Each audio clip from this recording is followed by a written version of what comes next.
from the city that never sleeps.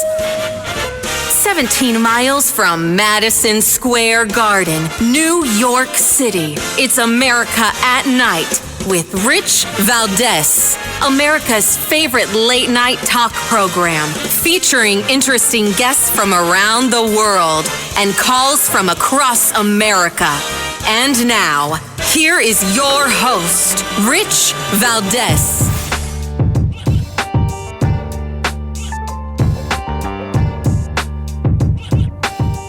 Hi there, good evening, and what's up, America? I am Rich Valdez, Valdez with an S, at Rich Valdez on all of the social media. And welcome Thursday night edition of the program, live and national, 7 minutes past the top of the hour. Happy to be here with you. It's a true blessing. And the phone number, 833-482-5337, 833-4-Valdez. Taking your calls all night long, so feel free to weigh in if you want to. And I want to get into a few things. Of course, today, another big day. Who remembers when the President of the United States, number 45 and number 47, said, "Are you tired of winning yet?" I remember that. And he said, "We're going to win so big. We're going to win so much. Winning bigly. You're going to be tired of winning."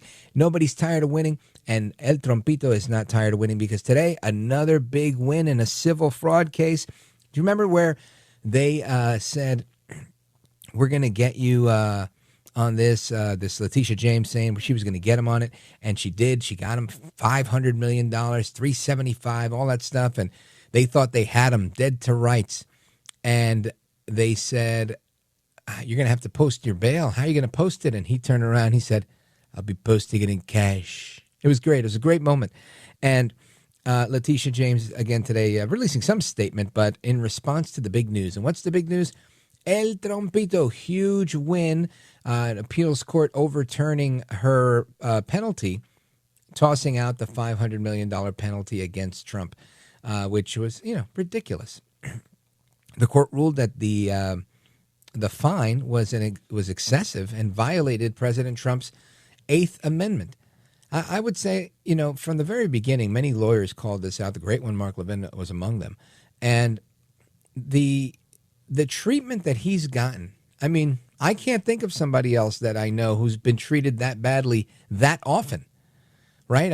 They went after him on everything. It's almost like a movie. You had documents, you stole documents. Since when do presidents of the United States steal documents? Really? Unclassified documents. The guy who's in charge of deciding what is and what is not classified. The whole thing, fake, phony fraud. From the very beginning, saying he was doing this, saying he was doing that. And at the end of the day, the idea is crazy to think that all of this is happening. But Letitia James initially saying she was not going to drop the case. And now, well, I think the story has changed. Why? Because after this appellate division five-judge panel, they all said that this was excessive. They also, didn't say that the case had to be thrown out. So where does it leave us? I think we all know this whole thing was fake. It was phony. It was fraud. All of it from the very beginning. So AG James saying she's not dropping the civil fraud case, and I get it. But my thinking is she should. And it's probably only a matter of time before she probably does. Because without the penalty that she wanted, right? She wanted to hurt him. That's what she wanted to do. She wanted to bankrupt the guy. So anyway, we're going to get into that and what it means and what the rest of her case looks like moving forward in a little bit. But there are other things that I want to get to. And I just thought that was interesting. Just really, really amazing how, little by little, everything is starting to find its way that we all knew. I think we talked about that. I had so many different attorneys on this program that called this out because it was egregious. It was just totally egregious. Anyway, there's more. Let's see. President Trump joining the National Guard going out in D.C. On patrol with the National Guard. I think we have some audio on that. Mr. Good, is that correct? All right, listen to this. The Capitol, it's going to be the best in the world. We're going to do what you're doing with law enforcement, and very importantly also, we're going to physically do it. We're going back to Congress for some money, and we're going to redo a lot of the pavement, a lot of the medians, a lot of the graffiti's all coming off real fast. It's going to come down real fast. We're working with Clark Construction. They're one of the big ones. They're the biggest here by far, actually. And we're going to be not so much building, it's cleaning and fixing and redoing and putting brand new surfaces down on your roads and streets. And when people come in from the airport all the way to the Capitol or the White House or any place else they're going to say, boy, this place is spotless. So we're doing that. Most importantly, though, we're going to have a crowd of people that are going to be happy. You know, I've received more phone calls from people in the last 4 days than I ever have. I've been here now 4 years plus. And by the way, I think we had about the best 7 months, they're saying, that any president's had. We've done a lot of work. We've done a lot of good work, including the biggest tax cuts that you've ever had. I know you guys don't care about taxes, so you don't care about saving a little tax, but you saved a lot of tax, actually. But we've had a great period of time. But I've never received so many phone calls thanking me for what we've done in Washington, D.C., from people that haven't gone to a restaurant literally in 4 years. So this is El Trompito. And again, he mentioned something about streets. And I got to say, when it comes to streets, we overlook how nice paved roads are, right? I got to tell you, I live in a nice neighborhood, decent, clean, low crime, good police, good fire department, all of that stuff. However, I will say this, horrible roads.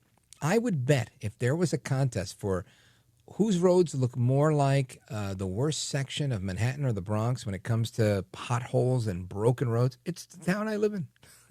Absolutely horrible.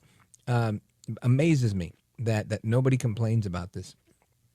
But it really is a thing, right? It really is a thing for people. So kudos to Trump going out there and his vision. I mean, he's a guy. He's that guy. He's an eccentric builder that has an eye for things. And if you've seen some of the stuff he's done, I've seen plenty. I remember taking my kids, I think it was 2012.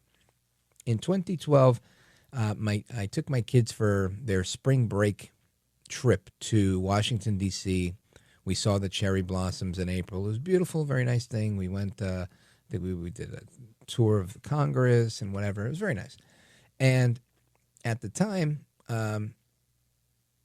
we were told, oh, this is the old post office building, and it's no longer in use because it's been sold to the reality TV star Donald Trump, who has the show where he says you're fired. And my children and I were big fans of this show. We never missed one. It was one of the few family shows we watched, that and American Idol. And I can tell you that they thought it was cool. They were like, oh, how cool. He's going to make a big Trump building here. And I remember seeing it before, and then I remember going there when it was the Trump International. And wow, and even still today, as the Waldorf, I mean, they basically just changed a couple of signs and kept the aesthetic of the building. Phenomenal transformation that they've done in that building. When Trump gets on a project, I mean, he knows what he's doing. Mar-a-Lago, wow, what a property. So even Bedminster, the clubhouse in Bedminster, I've been to, very, very nice. The club in Westchester, very, very nice. So you look at that, the lobby, the famous lobby with the escalator in Trump Tower, phenomenal. So it doesn't surprise me that Trump goes out there and he starts looking at D.C. going, oh, we're going to pave this. We're going to make this great. We're going to make it. Why not? That's what he does. And I think the people in D.C. are very happy about it. From the clips that I'm hearing and the reactions that I'm hearing from residents there, we have one that we haven't even played for you yet that Cara Castronova did with many residents there. And one guy says he's thinking of moving from D.C. because he's been shot 4 times since moving to D.C. That's crazy. So I think it's a good thing that President Trump's out there with the troops and with the community and talking about making the Capitol the best capital ever, the biggest, the best, improving it bigly. I think that's terrific. Anyway, We're going to talk about a number of things this evening. We've got a lot lined up. I want to talk about this big win for Trump on the fine and what that means with the case moving forward. We're going to do that. We're also going to talk about the China threat, right? China's always on the move, and as resources are being dedicated to ending wars in the Middle East and ending wars in Europe, where does that leave us with China? And is China on the move? They're always on the move. We're going to talk about that as well. Our buddy Lee Smith is scheduled to join us in a little bit. And then here's an interesting tidbit, and I'll just leave you with. There's some news out that marriage rates have gone up. Divorce rates have gone down. But sadly, there's one particular group of people where divorce rates are even higher than you've ever imagined. So we're going to talk about that a little bit later. So keep it locked right here. Lots to discuss tonight. The phone number, if you want to join us, 833-482-5337, 833-4-VALDEZ. This is America at Night with Rich Valdez.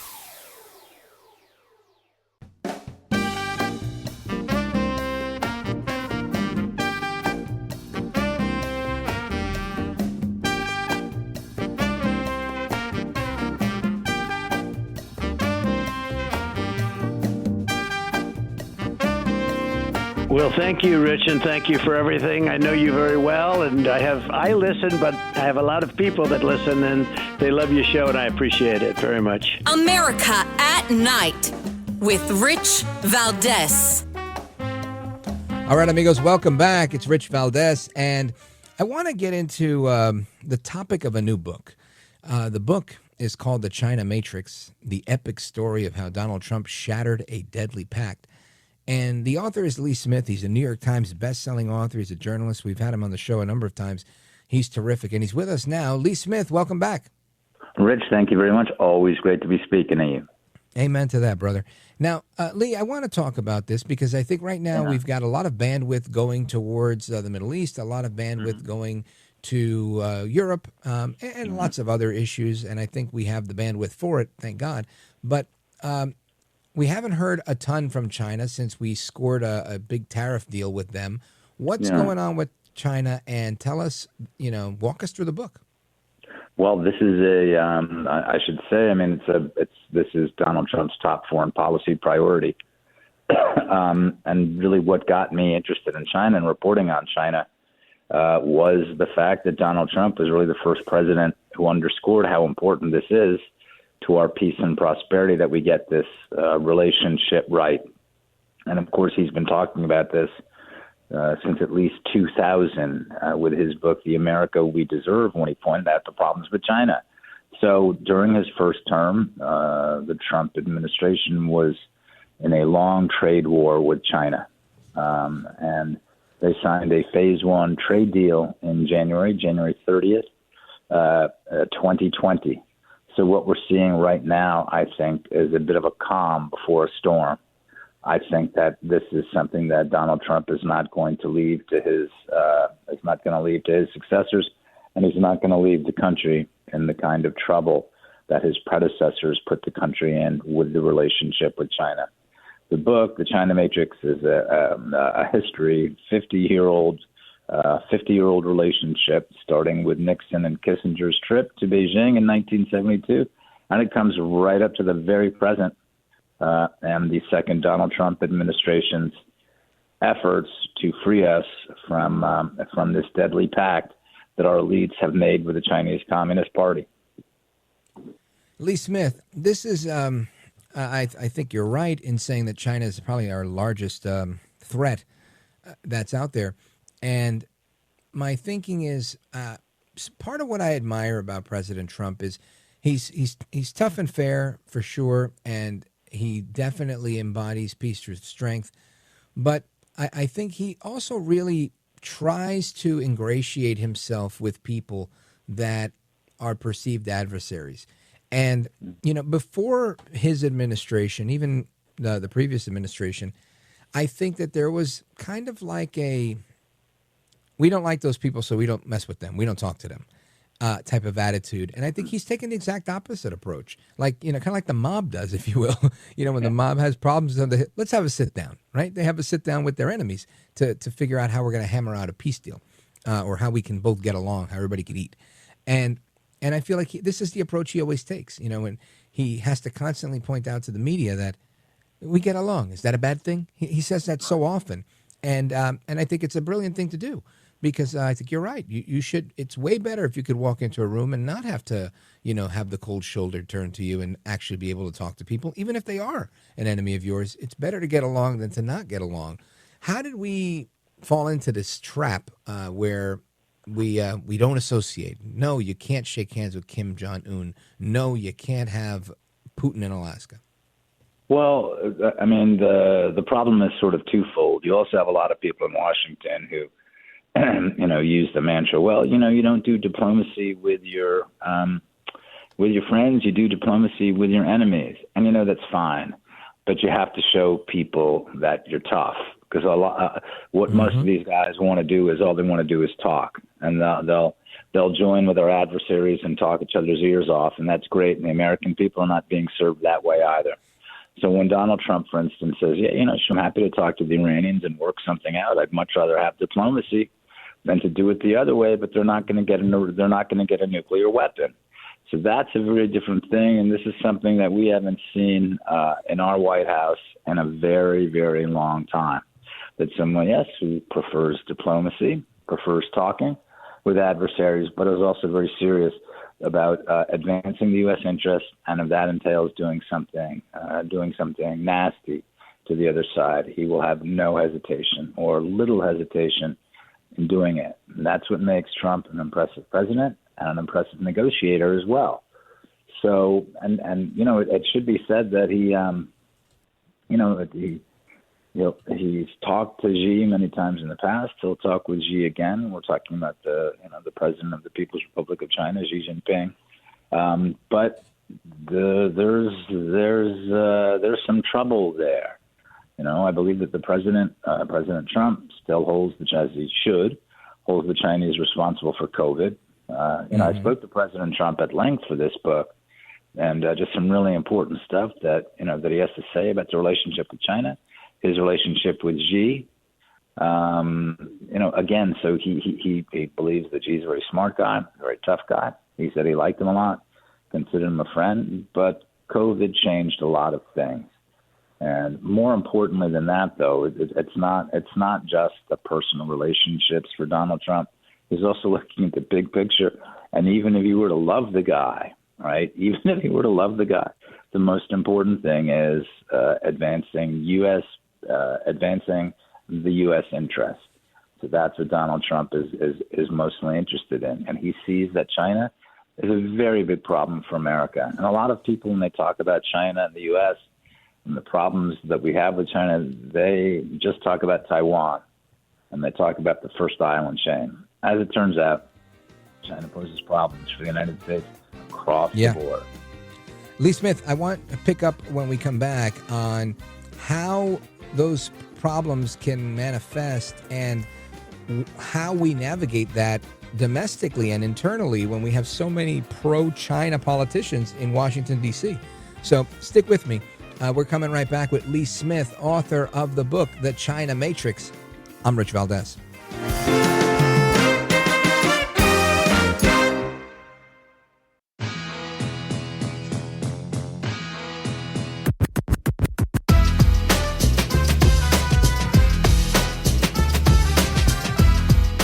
The best guests, the best opinions. This is America at Night with Rich Valdez. All right, America, welcome back. It's Rich Valdez. We continue our conversation with Lee Smith, the author of The China Matrix, the epic story of how Donald Trump shattered a deadly pact.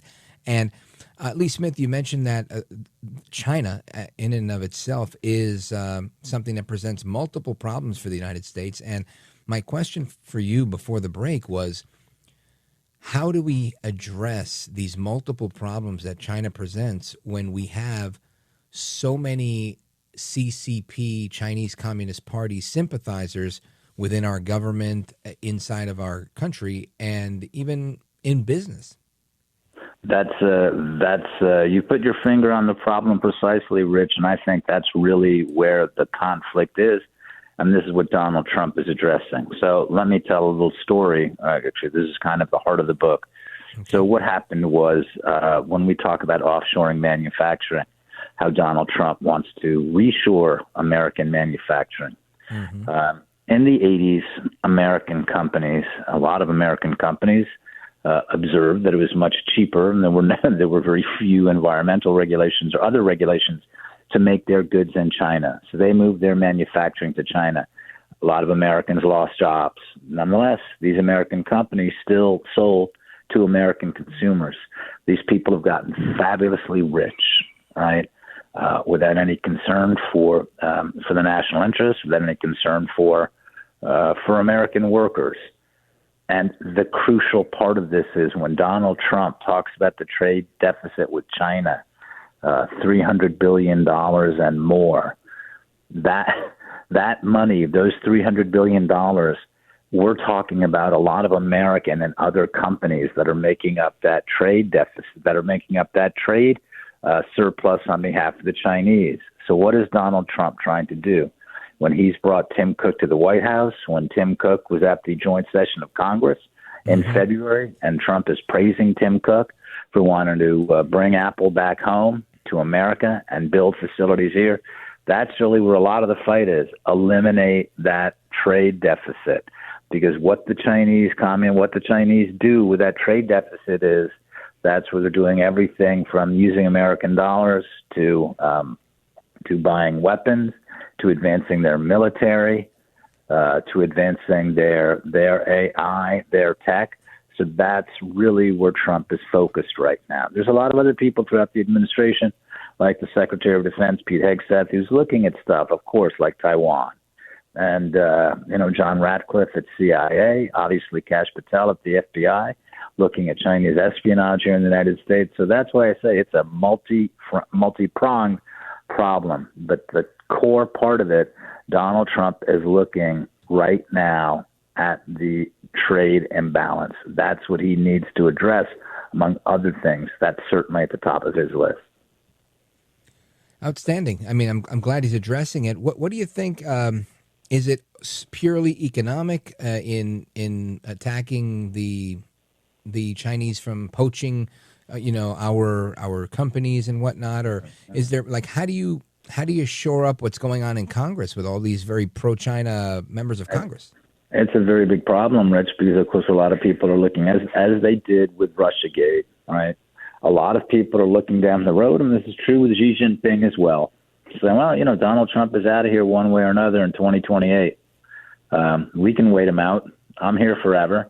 And a lot of the people on the Hill are looking at the same thing, right? They're like, well, we can wait out Trump no matter what he says. Yeah, let's wait till he's gone. Right. I'm not going to make a lot of noise now, except the issue is this. Again, this is a core piece of Donald Trump's legacy.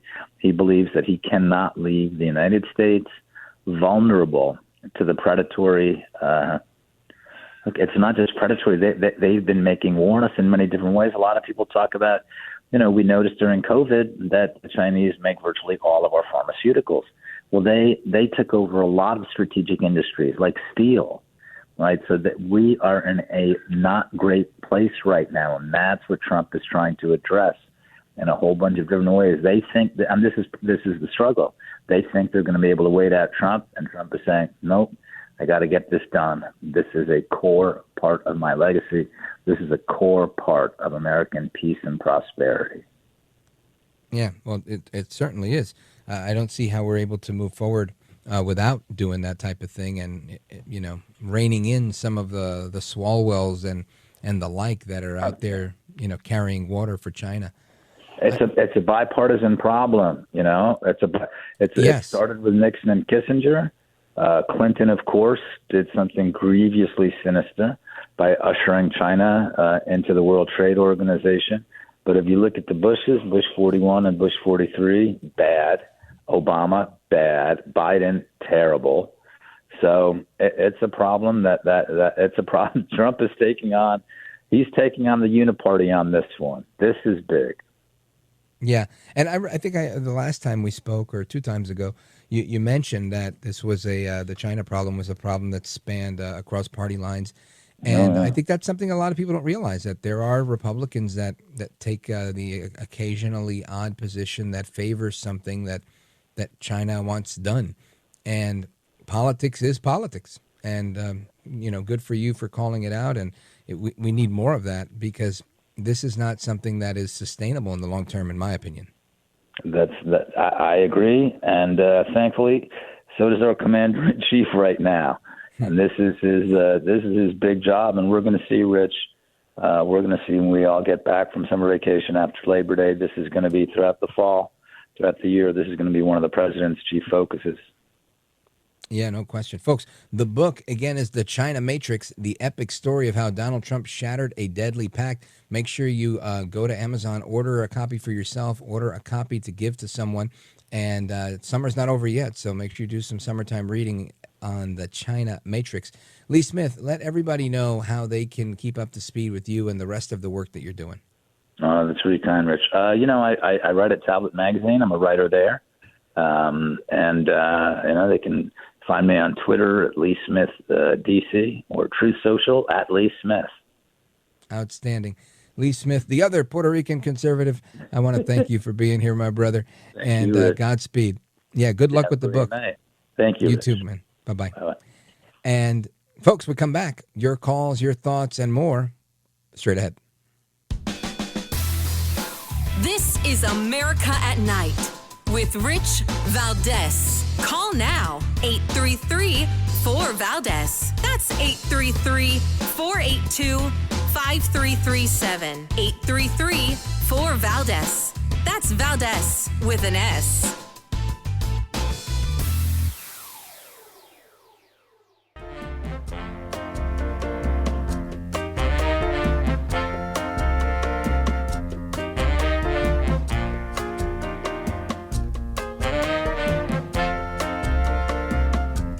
Now, 833-4-VALDEZ. That's 833-482-5337. 833-4-VALDEZ. That's Valdez with an S. Welcome back. We continue, and the battle goes on, right? Yesterday we talked about how the Texas redistricting map was approved in Congress, and right away, everybody's up in arms. Now, mind you, the Republicans are simply borrowing a page from the playbook of the Democrats, right? We've seen this happen in Chicago and other states, Illinois rather, and nobody complained then. Matter of fact, they've held on to power through redrawing their maps time and again, and now it's a big deal when Republicans do it.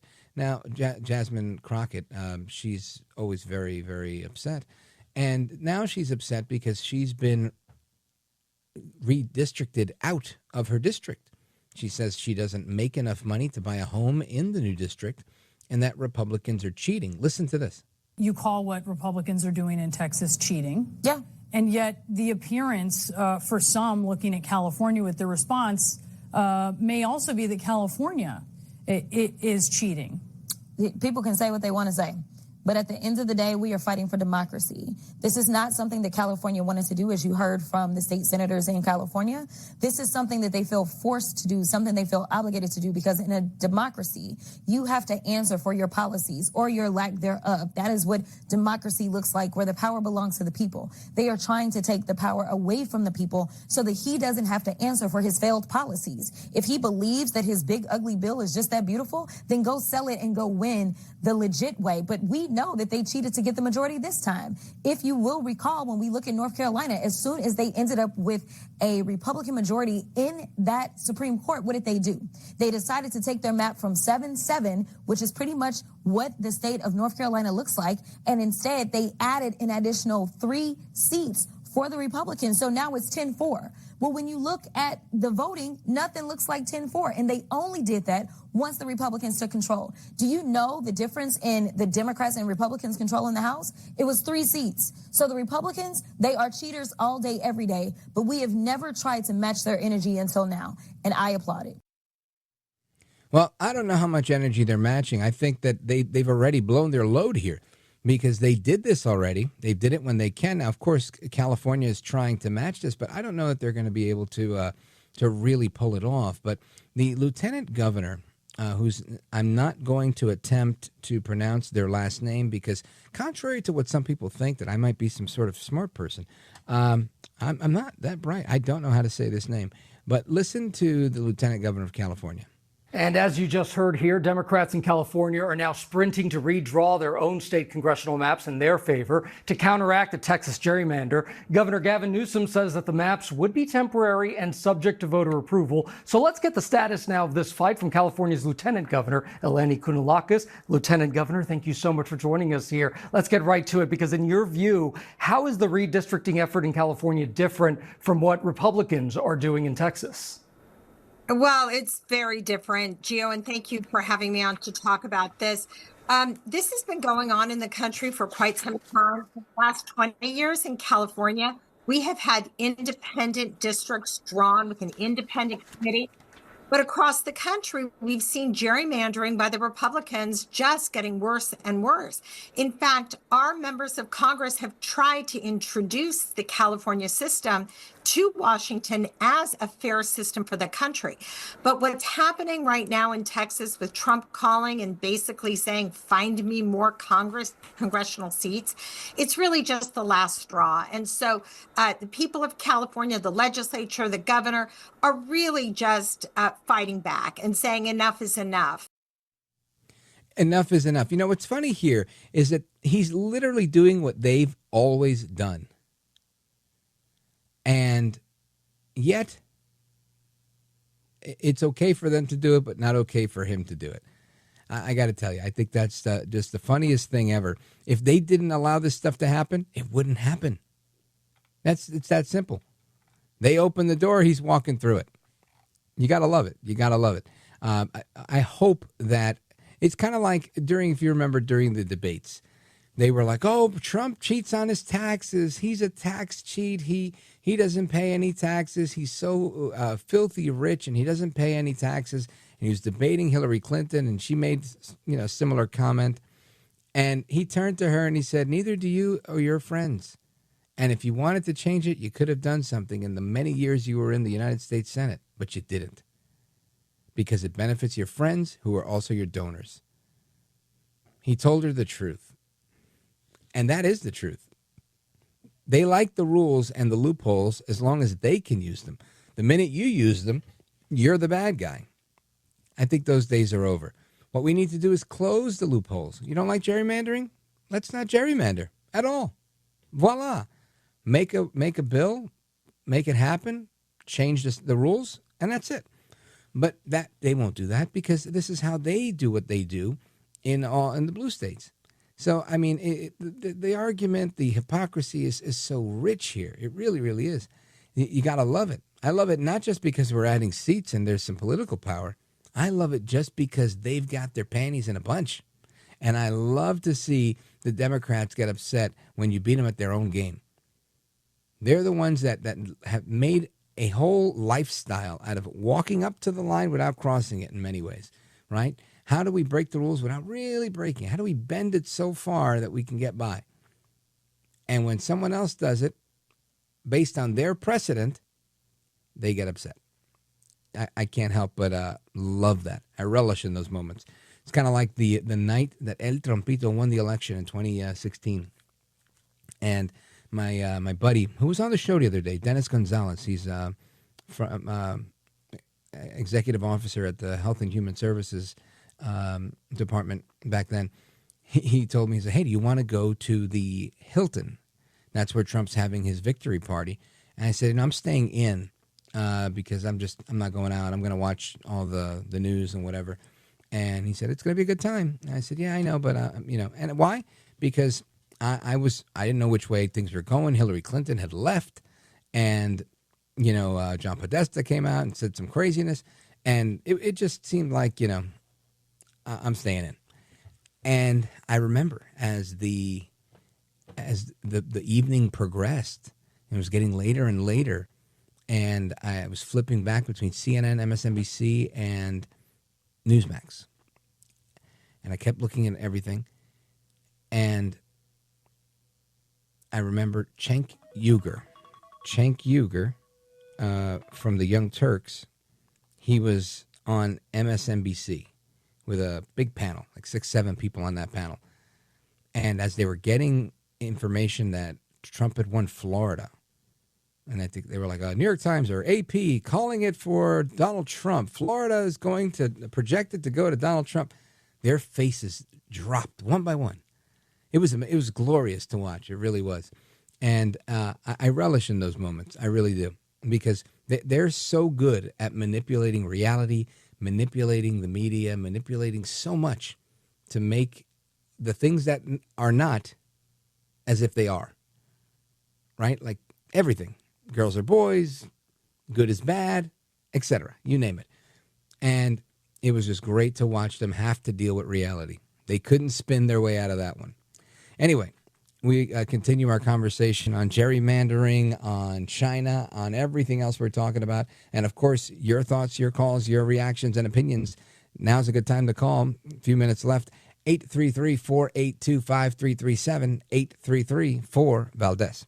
This is America at Night with Rich Valdez.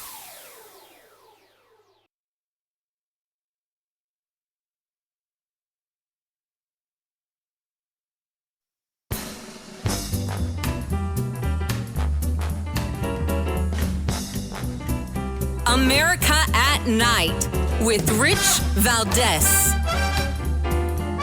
Focus on the Family founder James Dobson has died. His death was announced this morning by Colorado Springs-based Institute. The evangelical Christian media mogul started his career as a Christian family psychologist. The 89-year-old was known for his commitment to traditional family values, which often put him at odds with advocates of abortion and gay rights. It also earned him a position of influence in conservative political circles. Dobson served as an advisor to Presidents Reagan, H.W. Bush, and Donald Trump.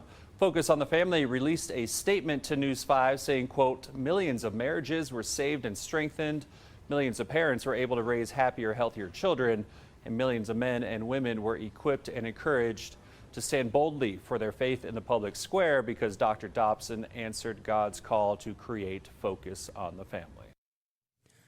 Dr. James Dobson is one of the very first radio programs I ever listened to, Focus on the Family.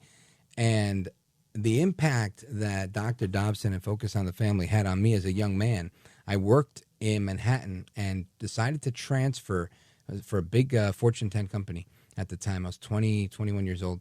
And I decided to transfer to their corporate office, which was in Orangeburg, New York, up the highway, up the New York State, I think that's the thruway. Either way, I had a 40-minute commute in my car, and I used to listen to two shows in that 40 minutes.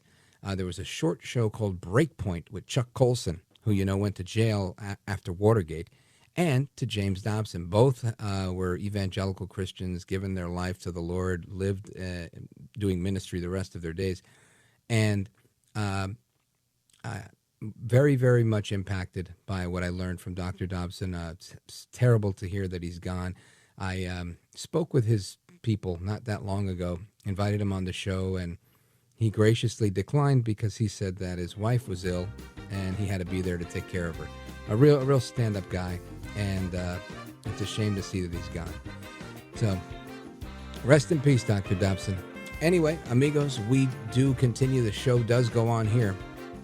And we have a lot more to discuss. If this is the end of the road for you and there's no more of the show for you, then hasta la próxima. Take care. Good night, and God bless you, America. Everybody else, I'm coming right back. I'm Rich Valdez.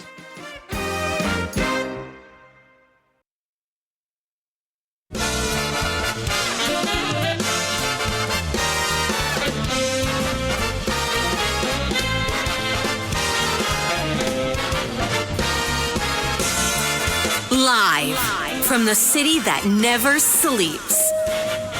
17 miles from Madison Square Garden, New York City. It's America at Night with Rich Valdez, America's favorite late night talk program, featuring interesting guests from around the world and calls from across America.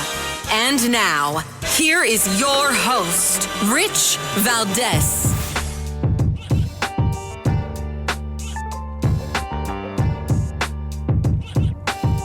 Hi there, good evening, and what's up, America? I am Rich Valdez, Valdez with an S, at Rich Valdez on all of the social media, your liberty-loving Latino amigo. Happy to be here with you this Thursday night, and we are live and national, 7 minutes past the top of the hour, and it's always great to be with you. The phone number, if you want to join us, 833-482-5337, 833-4-Valdez. I want to get into something I was talking about a little bit before, and I want to circle back on it.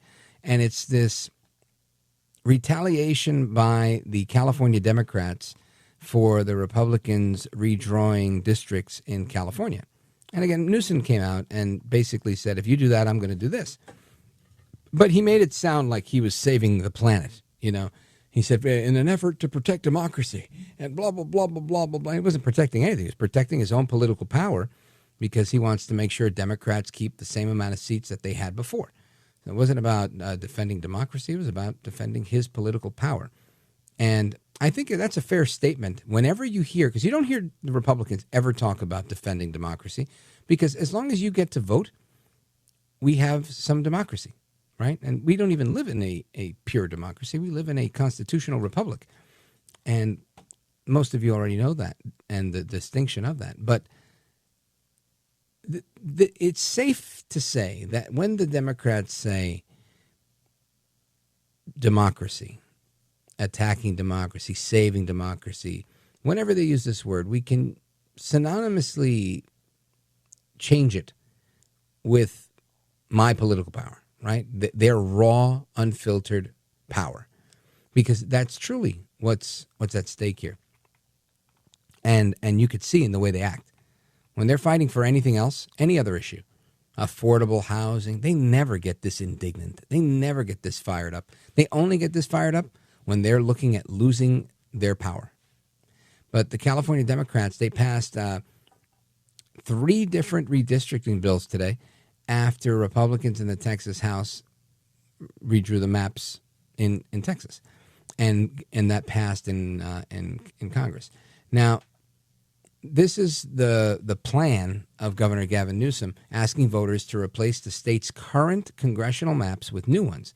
So he plans to bring this to the voters, saying, I want you guys to support my plan to, and I guess what they want to do is, in effect, redraw it so that they add 5 new seats, right? That's what he threatened last week, and it seems they're looking to get Democrats 5 new House seats.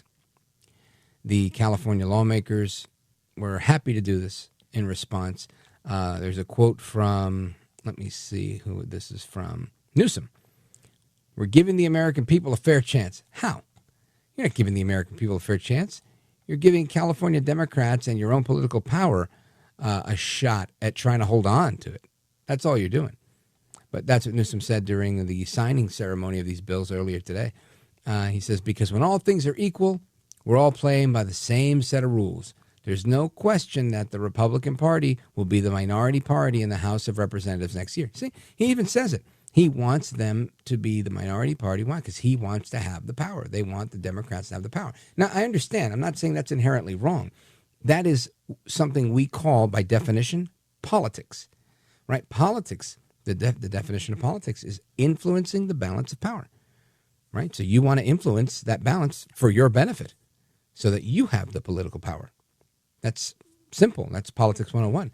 But to make it sound like this is somehow a favor to the American people, no, this is you. This is your access to power being interrupted, and you don't like it. So that's what the Democrats are up to. Jasmine Crockett is up in arms. She's getting redistricted out of her district. So she's going to have to primary somebody that's low on the food chain there in order to stay in Congress, or she's going to be out, or she'll have to move and say, you know, I've lived in California long enough. I mean, in Texas long enough. I'm going to California. Who knows what she's going to do? She's already ruled out running for the U.S. Senate. So my guess is that she's going to primary someone based on her popularity. There's a Democrat chairman somewhere in Texas that's going to say, yeah, run against so-and-so if they can't get those people to step aside. And I'm pretty sure they would try because, you know, it's Jasmine Crockett. She's quoted in the media most days, and it's usually funny. So that's the latest with this thing. I'll keep you posted on how this goes. But will it make a difference? Will the voters buy into this? I don't know, or as they say in Australia, I don't know.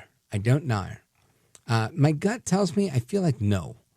I feel like the answer to this one is going to be no. I feel like voters are going to reject this, but I could be wrong. Now, I want to move on from that. I'm all gerrymandered out. Let me see. Russia, I'm kind of Russia'd out too. There's a lot of back and forth on Russia. Letitia James. This is the best one because you know what? Letitia James, the Attorney General of New York, she's got to be upset. And I got to say, it seems like she's putting on weight. I'm guessing she's stress eating. From, you know, a couple of years back, she looks like she's probably gained close to 20 pounds.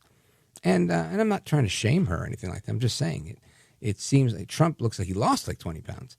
So when you put him being the defendant in these cases and her being the prosecutor, it seems, I don't know, it seems like it's not a good deal. But anyway, based on today's decision in the appellate court that says that President Trump's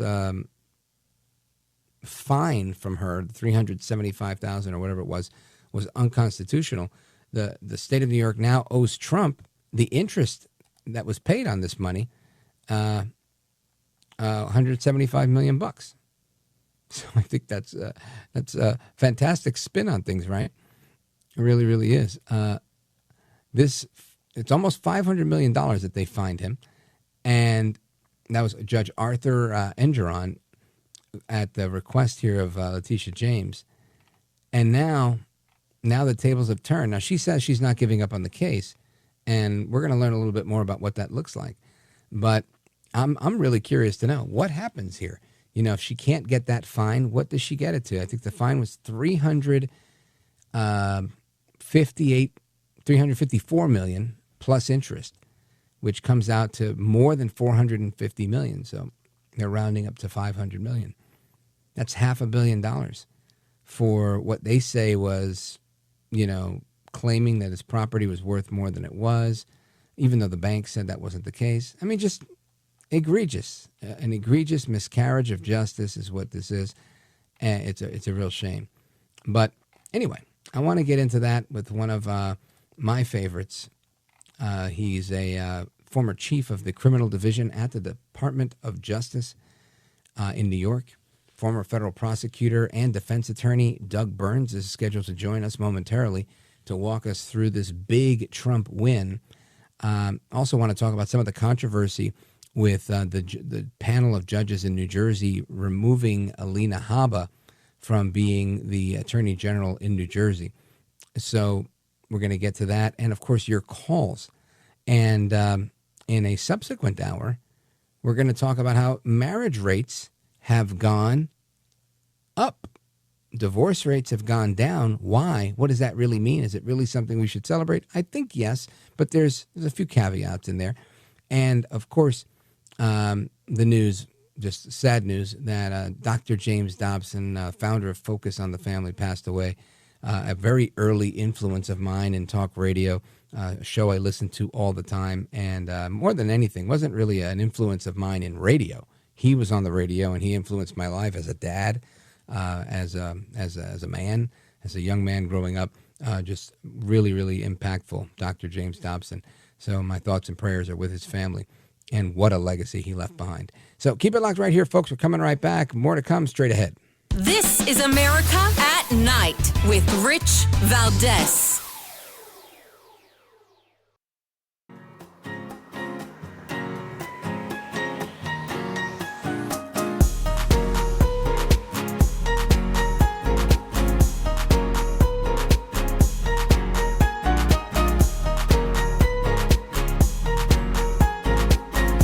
By the way, your ratings are up. Congratulations. I had somebody. It's always nice to check.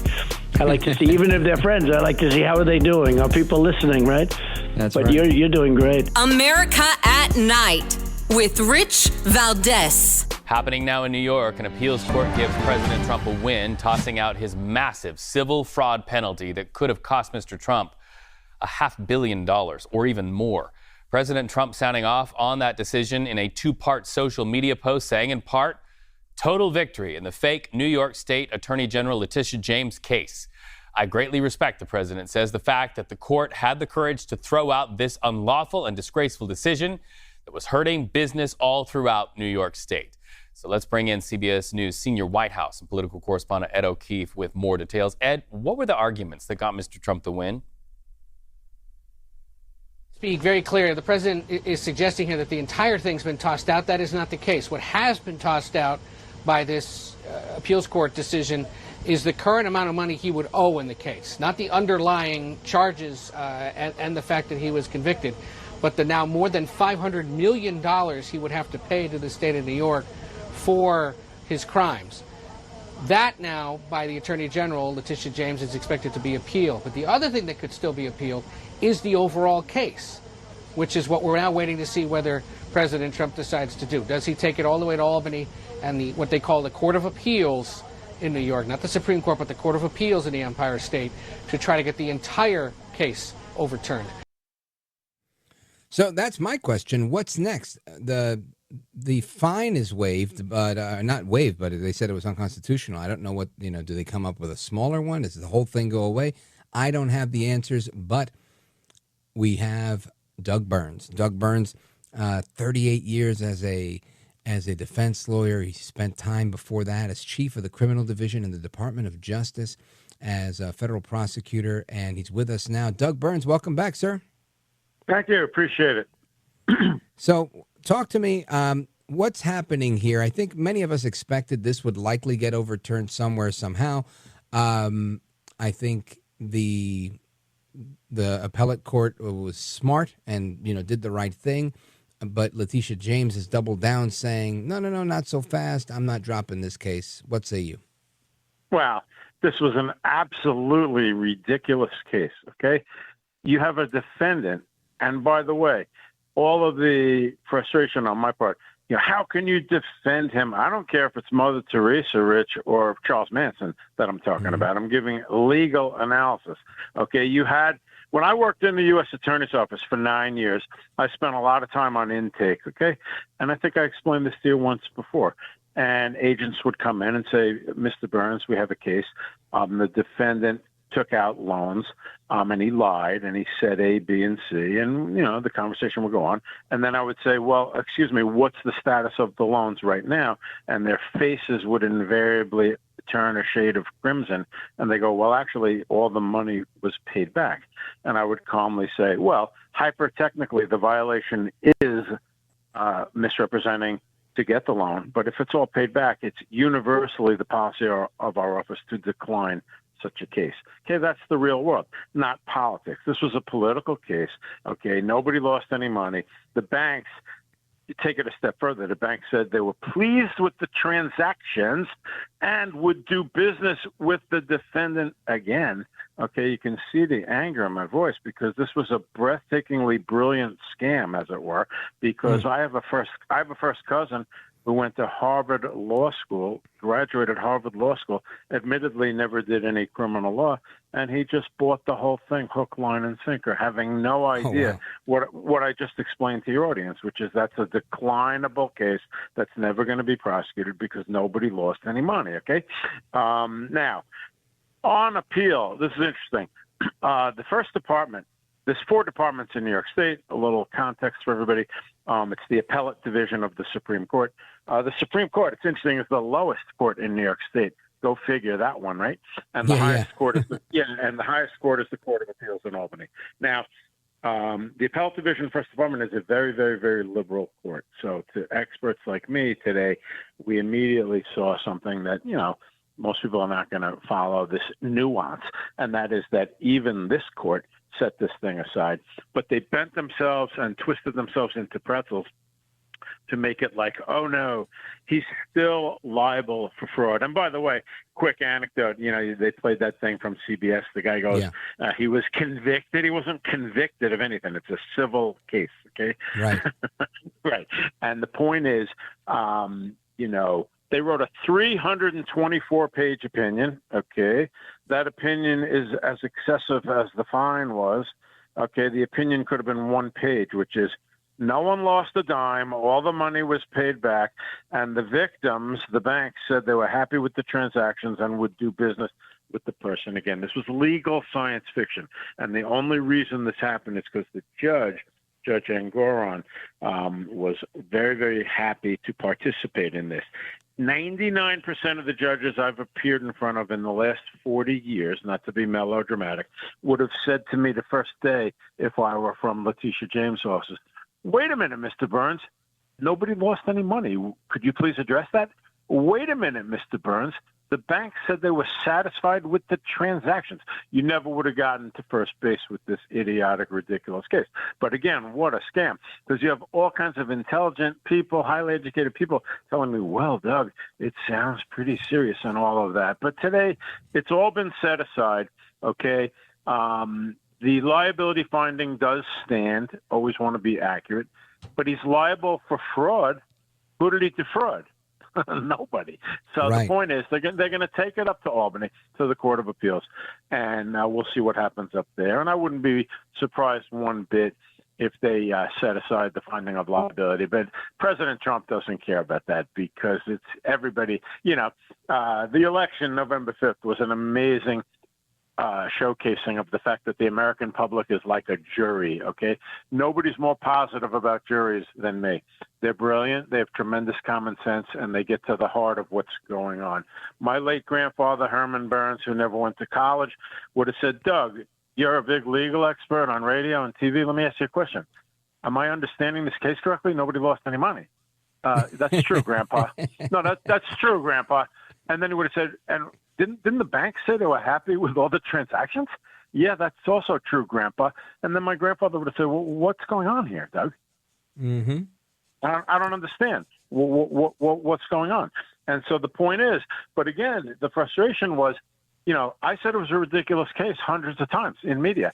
And it was like I was urinating in the wind. That's fine. But today shows you that it was an absolutely ridiculous case. Nobody lost a cent. I mean, I hope the listeners are like, oh my God, nobody lost 1 cent. And this was the case they brought. It was like nobody really was listening when we said that because everything's so toxic that it's like, oh, he's just a right-wing Trump guy. Oh, that type of thing, Rich. But and you know what? I would never characterize you that way. Well, I appreciate that, seriously. But the point is, the other case was the same thing, by the way. Hold on the other case. Yeah, we're going to come back to that right now. Amigos, we're coming right back with Doug Burns. He's a multi-decade criminal defense lawyer, as well as former federal prosecutor, chief of the criminal division in New York. And he said it on this program multiple times. This case was fake, phony, and fraud. We're coming right back with Doug Burns and me, Rich Valdez. Don't go anywhere.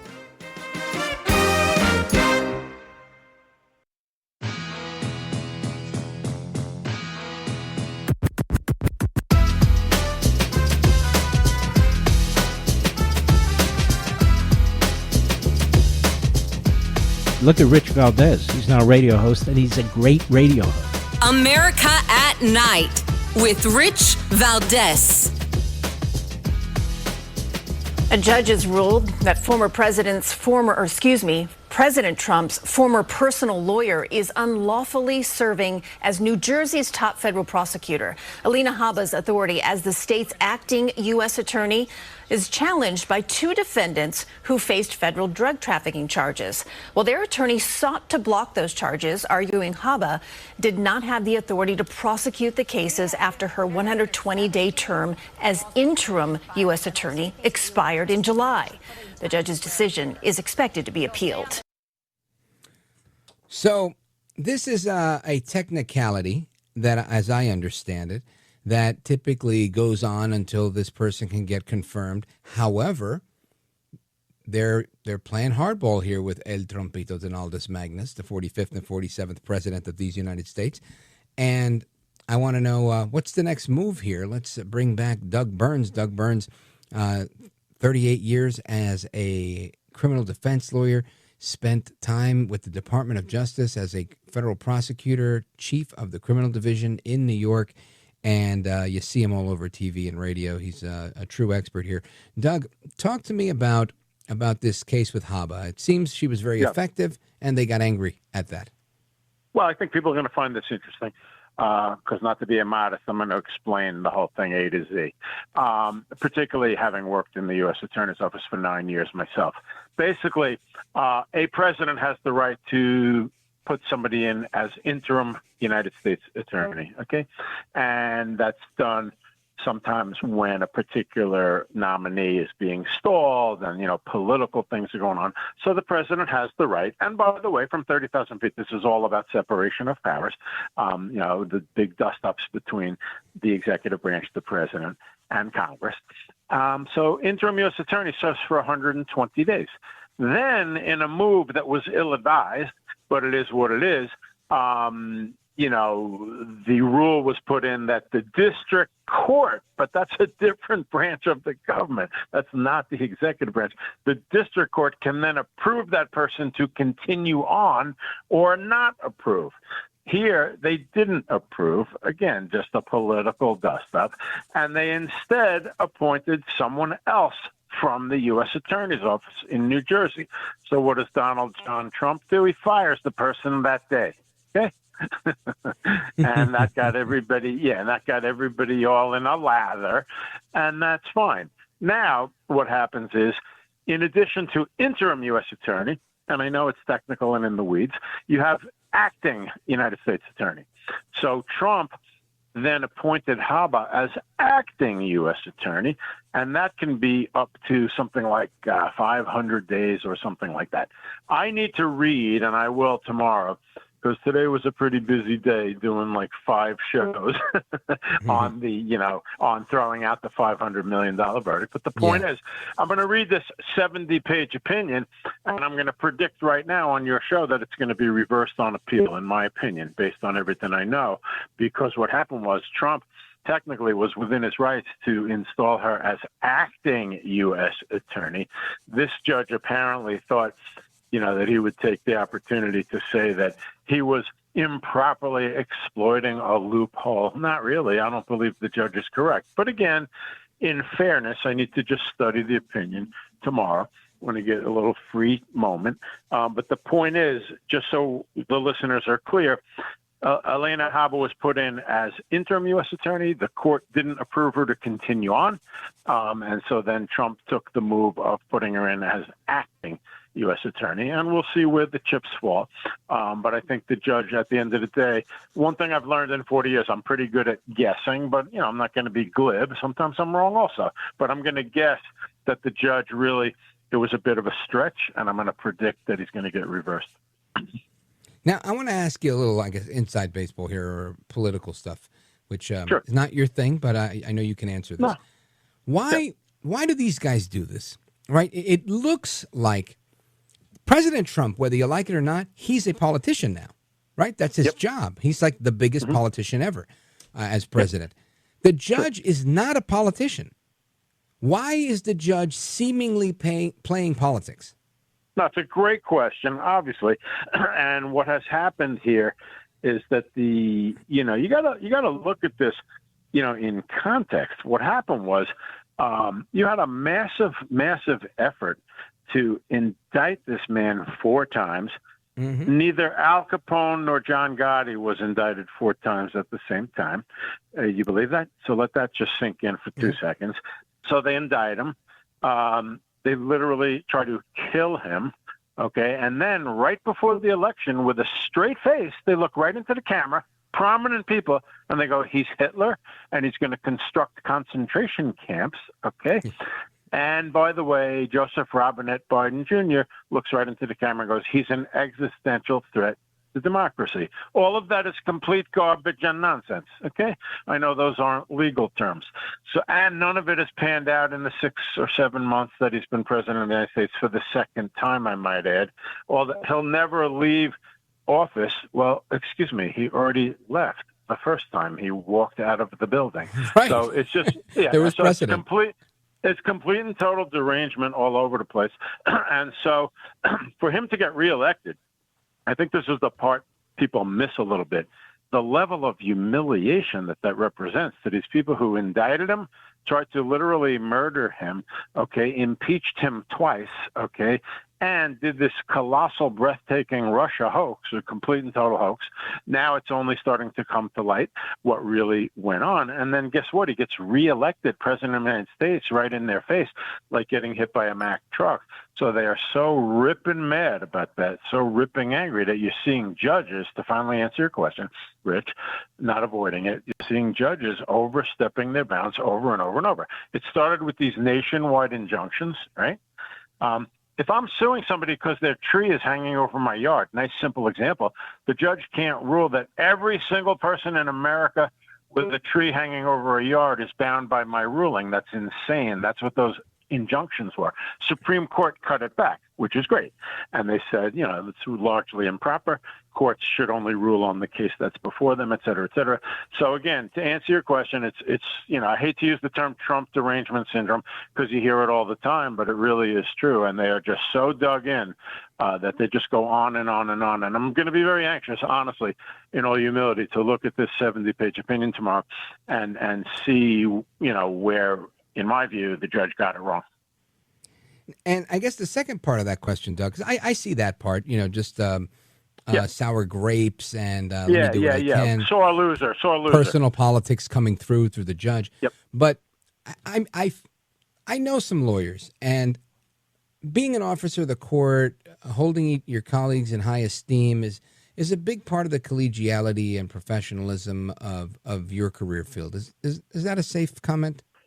Yeah, and I'll get a little personal, emotional thing. I mean, my father, Arnold Burns, he's gone now 12 or 13 years. And the fact is, I grew up, he was very, very proud to be a lawyer, highest standards of ethics, and being an officer of the court and all of that. And you're absolutely right. So to see a judge, not necessarily this judge on this Alina Habba ruling, because again, I'll reserve judgment, but to see Justice Engoron and Justice Marchand behave the way they did is really, really disgraceful, honestly. Particularly this Justice Engoron. I've never seen anything like this. I know I'm being a broken record, but in a fraud case where nobody lost a dime, you got to be kidding me. Yeah. And I mean, and again, from my perspective on the political end, it was Justice Engoron that literally lit up like a kid in a candy store when they put a camera in his face in his courtroom. This guy's an old man. The whole thing. Yeah, sorry to interrupt you. He was enjoying, going after Trump, and he lost all objectivity. I mean, again, I don't want to get corny, but I went in front of so many great federal judges, and they would give everybody a fair shake. You know what I mean? And they would listen to both sides of every case. I mean, you had an expert from NYU Business School, Stern School of Business, I believe is the name, prepared to testify in that case that he examined everything and no fraud took place in his expert opinion. The judge wouldn't allow it. That's breathtaking. Seriously. That's insanity. I mean, that's unbelievable. Yeah, that's insane. Sounds like Cuba. Yeah, it's like legal science fiction.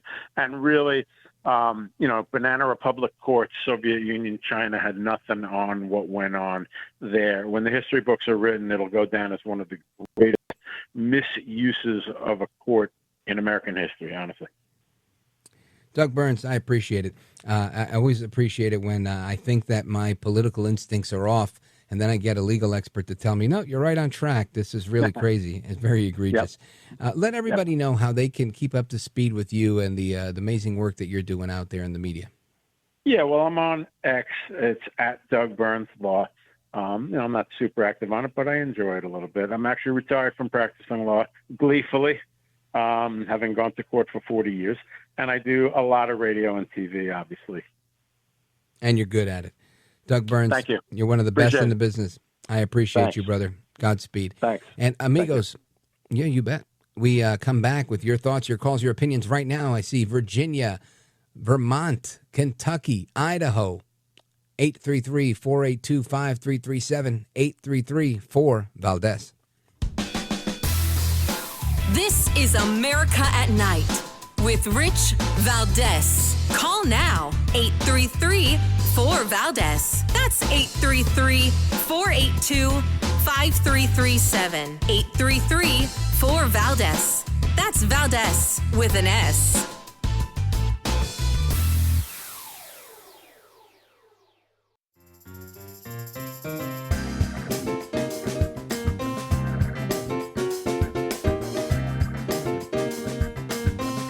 You're educating America, and you are giving us an opportunity to speak freely. That's why I love this station, and I love your show. America at Night with Rich Valdez. Now, 833-4-VALDEZ. That's 833-482-5337. 833-4-VALDEZ. That's Valdez with an S. All right, to the phones we go. Let's check in with Daniel, Louisville, Kentucky, WGTK. Daniel, go right ahead.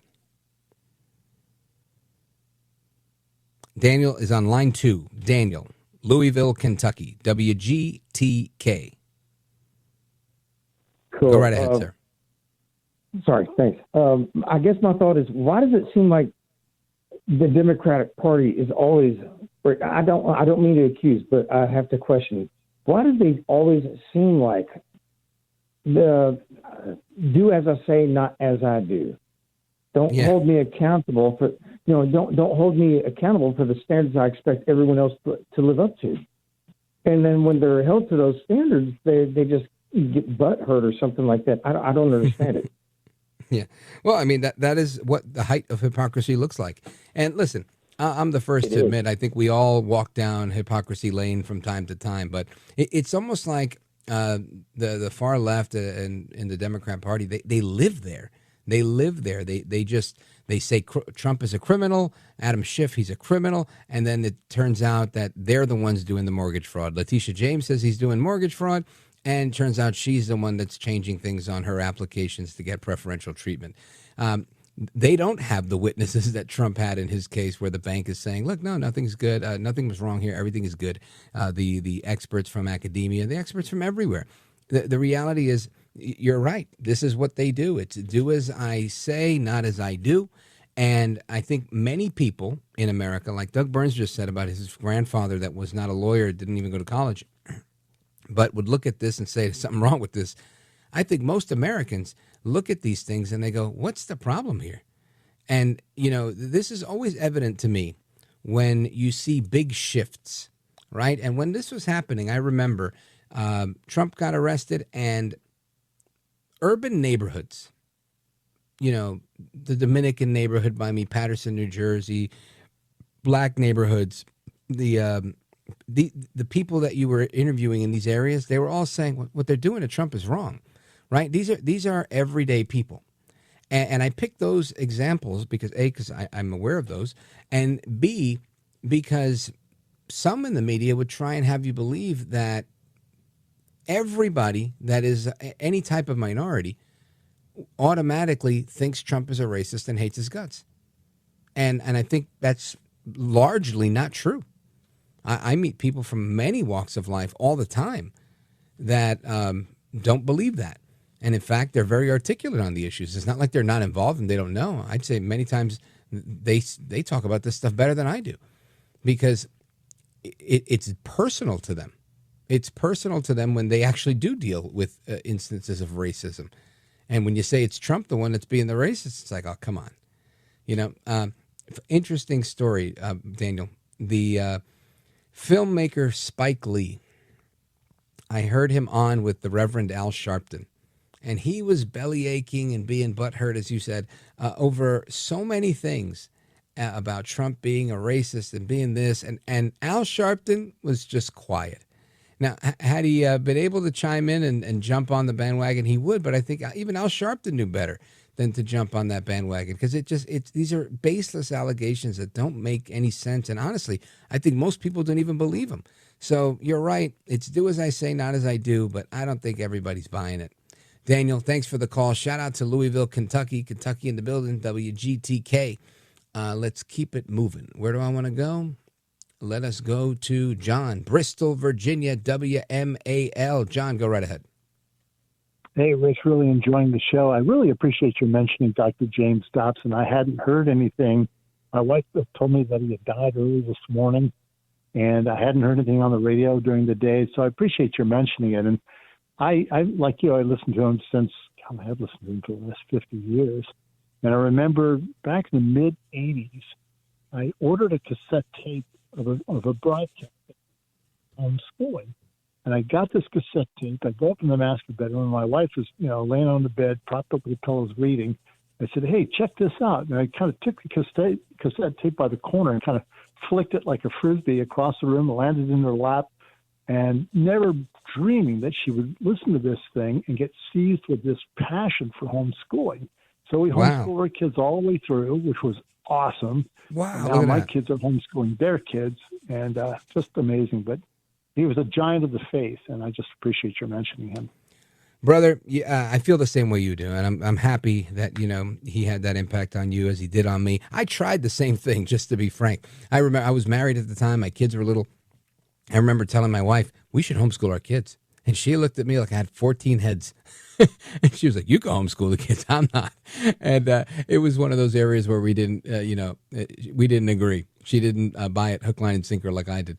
But either way, a major change in my life. And honestly, a major impact on my children's lives. I mean, if you had to ask my kids who are, some of the people that have, shaped who I am today, they'd likely start there, because they were from 2 years old and on, they were listening to, there's a handful of people they heard in my car.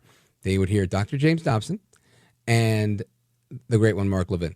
These were just synonymous of radio listening in the car. So, you're welcome. And I'm grateful to Dr. James Dobson. May the Lord rest his soul. John in Bristol, thank you for the call, brother. WMAL, Godspeed to you, sir. And we continue with the rest of your calls and more straight ahead. Don't go anywhere. This is America at Night with Rich Valdez.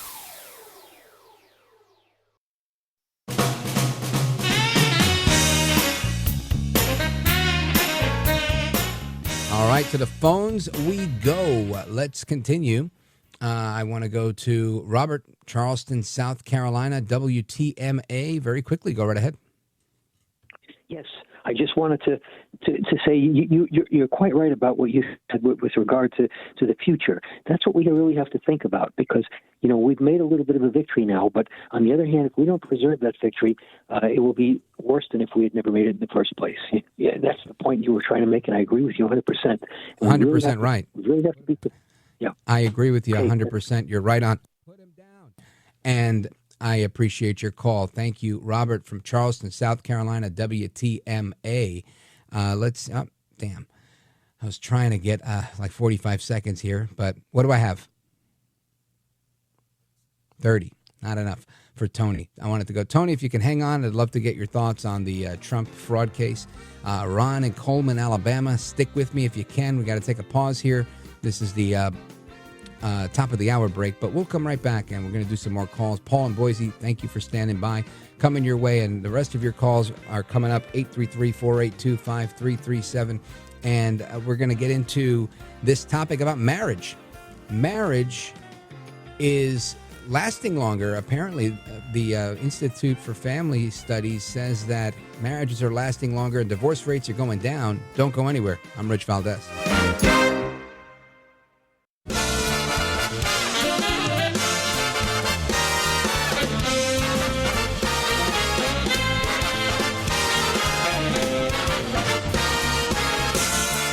Live from the city that never sleeps.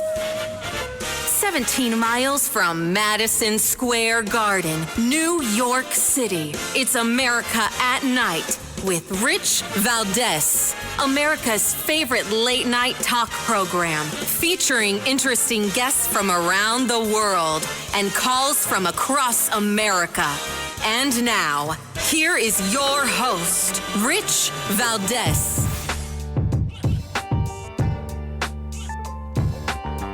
Hi there, good evening, and what's up, America? I am Rich Valdez, Valdez with an S, at Rich Valdez on all of the social media. Keeping you company this evening. We're back for another hour. It's 7 minutes past the top of the hour. Thrilled to be with you. It's a blessing to be on this microphone. And our phone number, if you want to join us on our late night national town hall conversation, give me a call. 833-482-5337, 833-4-Valdez. We're live and national. Looking forward to hearing from you. And President Trump, who I like to call El Trompito Donaldus Magnus, the 45th and 47th president of these United States, was on patrol today. President Trump taking it to the streets, joining the National Guard in D.C. as part of his federal takeover of the D.C. police. And by and large, seemed like a very, very positive event. Again, yesterday, they were joined by J.D. Vance and the vice president and Secretary Pete Hegseth, DOD, and of course, Stephen Miller, Deputy Chief of Staff at the White House. And it was great. Stephen Miller gave a great speech. I don't know if we have the clip of that, but it was great. He said, "Don't listen to these old white hippies," which I thought was really, really good. And the spirit seemed, I'm going to use the word jocular, right? It just seemed like a good time. Everybody was enjoying themselves. Despite their service to the country. So kudos to El Trompito and kudos to America, right? Trump's win is really all of our win. And that's part of what I love about what's going on and what we're watching. And that being said, Trump's got another big win today. We were talking about it earlier. And if you're just joining us, welcome. But El Trompito winning a huge win in the appellate court, the appellate division of the Supreme Court of the United States, ruling that the decision to fine him $500 million or close to it violated his Eighth Amendment rights. Now, the whole case was fake, phony, and fraud, but that was the only part that they decided on today. And this was a good thing. The decision, I think, was the right one to say that they can't take his money away like that. This is how we've seen tin pot dictators historically do what they do. Communists are notorious for that, for, the show trial. They bring you in, they find you guilty, they confiscate your assets. Now, that doesn't mean everybody who's ever been convicted of a crime and had their assets seized is, the victim of a communist takeover. But that is how the communists did it. And I'm glad that that's not what's happening here. Now, we just had some good conversation with former chief of the criminal division, Doug Burns, and he said, at the Department of Justice, and he said that, and I think he's right in saying that doesn't really matter the outcome, whether if they decide to say that he no longer has liability in the case or not, because it's moot. Right, the liability finding is really only as severe as the penalty that you pay. And I made the example earlier off the air. If you commit a fireable offense in your job, but your boss says, "I'm not going to fire you," right? You've been given grace, and it doesn't really matter anymore. You're not fired. You might get fired the next time, and maybe for something a lot less severe. But this time, you made it. So ultimately, this is a clean slate for Trump. And the reality is the American people already decided on President Trump when they elected him as the first felon to ever get elected. I mean, I've seen people wearing hats that say, "I'm voting for the felon," proudly wearing those hats, because they realized that all of this was contrived. The whole thing was contrived. Now, we've had a number of callers on hold, and in an effort to take more calls throughout the evening, I'm going to try and take some calls in every segment. And let us go to Tony. Open phones across America. Tony joins us from Canada by way of WVMT in Vermont. Tony, go right ahead. Yeah, hi, Rich. How you doing? Listen, Rich, I've been following this Letitia James thing since the beginning. I'm not an expert in U.S. law, but I did read certain opinions on it. And the judges said in the majority that Egeron, the judge in first instance, his fine was so off base that it engaged in an unconstitutional order under the Eighth Amendment, protecting citizens from cruel and unusual punishment. So the Egeron not only inflated the figures, but he shredded the Constitution in his effort to deliver a blow to the Trump people, which is Trump and his sons. And the court also said that Egeron had participated in an effort to clearly directed by James at ending with the derailment of the President Trump political career and the destruction of his estate, real estate business. And there is a minority dissenting judgment by Judge David Friedman, who gave Egeron a close-up that he says that it has never, the section 6315, which was the prosecutorial power, and your other expert would know more about this than I, but it has never been used in the way it was being used in this particular case against Trump.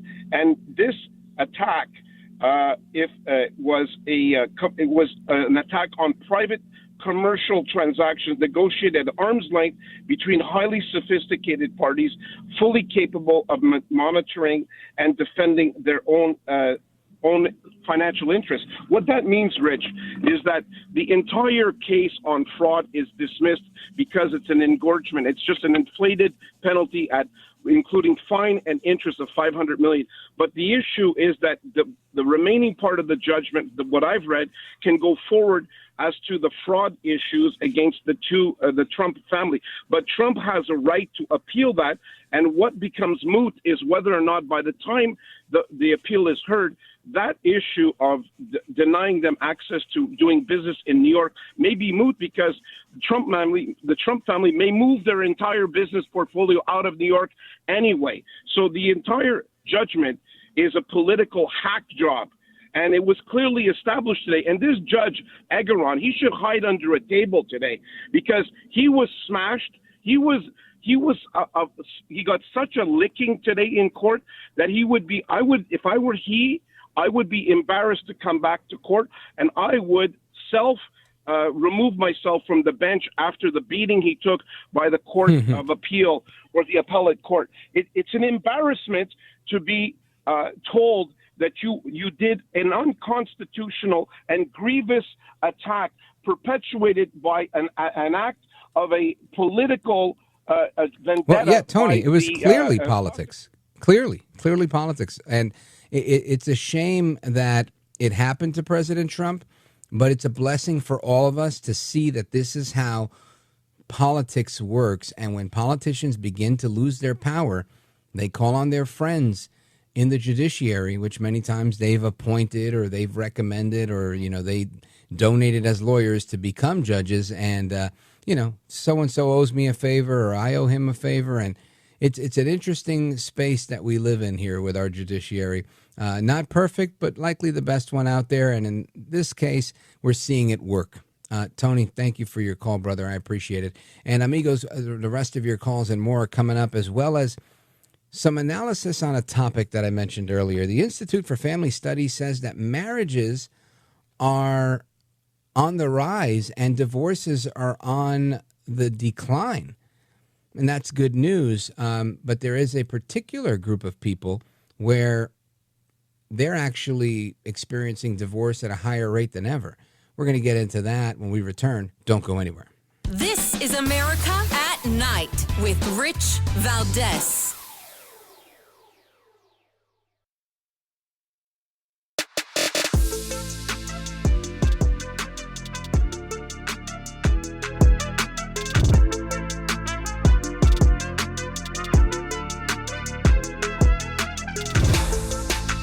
Thanks for what you do. You have so many people. You ask the questions that if the viewer had a microphone, they would ask that question, and you seem to always ask it right at the right time. So God bless you, my friend. America at Night with Rich Valdez. In a study conducted by American Family Survey in 2019, researchers found that 88% of men and women in the United States think the divorce rate is increasing. However, the Institute of Family Studies in Virginia recently released an article that reports the rate of divorce is actually at a low and family stability is up. Grant Bailey, a research fellow at the Institute of Family Studies, is one of the authors of the article, Is Marriage Back? Divorce is Down, Family Stability is Up. He says those who get married now at 21 have a better chance of making it than those who got married at 21, 20, or even 30 years ago. So that's a piece from the Institute for Family Studies, and we got that from Brigham Young University. I think this is very interesting. Now, yes, many people are excited about this, and you should be. I think marriage is a wonderful thing, and I think part of the reason for this is something that we're going to learn about from our guest. Jennifer Styers, host of the Lovability Show, is with us. She's a matchmaker, and we've had her on before, and she's terrific on these types of issues. Jen Styers, welcome back. Well, thanks for having me. This is quite a discussion tonight. Yeah, I think so. So tell me, what are your thoughts on why marriages are up and divorces are down? Well, I think there's a lot of reasons, and I don't know how much time we have. but I think at the end of the day, marriages are up amongst college-educated kids. So there is a socioeconomic and educational factor to this, and I think it's up with those people because kids are waiting longer until they feel like they have financial stability. So where marriage was something people entered into earlier and may not have been, financially stable, they're waiting until they are, and for other things too. And a lot of women, you've got daughters, a lot of women are going to college now and even getting a higher level of education than men. So I'm curious as to see what happens with kids down the road. As women will be working also. But I don't see marriage. I feel like, let me just say that, I don't feel like statistically, and I study this stuff, and I don't feel like from the vibe of being out there and seeing what people are saying, that people value marriage as much as they used to. And that's across the board age-wise. Bingo. Yeah, and that's what it is. That's why I said there's a caveat to this, because while I want to do cartwheels and say, well, we're making a comeback here, marriage is back, I don't know that marriage is back. I think what's happening is that marriage is not a thing anymore. And because it's less of a thing and you have less people getting married, you have a higher percentage of people staying married because the people getting married typically really want to stay married, whereas in the past, it was a socially almost required thing to do where people were getting married almost begrudgingly, I'm going to say. And now 100%. People are getting married because they want to be married and staying married likely because of things you mentioned, certain financial situations and things like that. And another thing here, I think, is people are putting more emphasis on trying to marry the right person. And there are so many different tools that help with that now. I think in the past, there were things like Myers-Briggs personality assessments and things like that few people did unless you had a corporate job. But now those things have all been like tooled and tweaked by AI, and you can do a lot of these things online, and it makes it that much easier through different apps. So I think people are putting more emphasis on knowing who they are and getting married, to putting more, I guess, premarital counseling at the forefront. And this is all according to the study, but I agree with the study that because there's less people getting married, that's why the percentages are up, and people are doing a better job with premarital counseling. Does that sound like a fair statement to you? No, I think it's very fair. The people that are getting married are putting more thought into it, and therefore that's why they're staying married. I think some of the people, the divorce rates, they said are going down, and it's amongst a socioeconomic group that really can't get divorced with the way things have been, economically. So I just there's a lot that goes into this underlying, and I think you're spot on with what you just said. So yeah, I would love to be happy about it too. Yeah, right. And, I was just telling our producer during the break that in addition to wanting to be happy with it, the reality of the financial stuff is very real. And I said, listen, I've been trying to get married for like the last 3 years for those same reasons, not only life partnership and all that, but I would love to have a business partner, where I'm splitting the risk with someone on real estate deals and stuff like that. And right now I'm going it alone, and, two heads are better than one. Yeah, but that's again, a different way, a really progressive and different way of looking at marriage as a business partner too. But I think a lot of people are moving in that direction, and I guess in some ways I feel like it's smarter. Like our parents didn't teach us that, at least mine didn't, when we were, it's all about getting married and having children and all that traditional stuff, which, there's a lot of benefits to that as well. But I do think we have a society, like when you talked about how people can get educated in AI and all that, but there's also TikTok and social media, and that's where a lot of people are getting their education also. So when you talk about people leaning towards marriage and getting educated and moving toward it, there's a lot of people moving away from it because of the other stuff they're hearing and the trends that are going on and the things that people are talking about in relationships. So it's working both ways. I agree with that.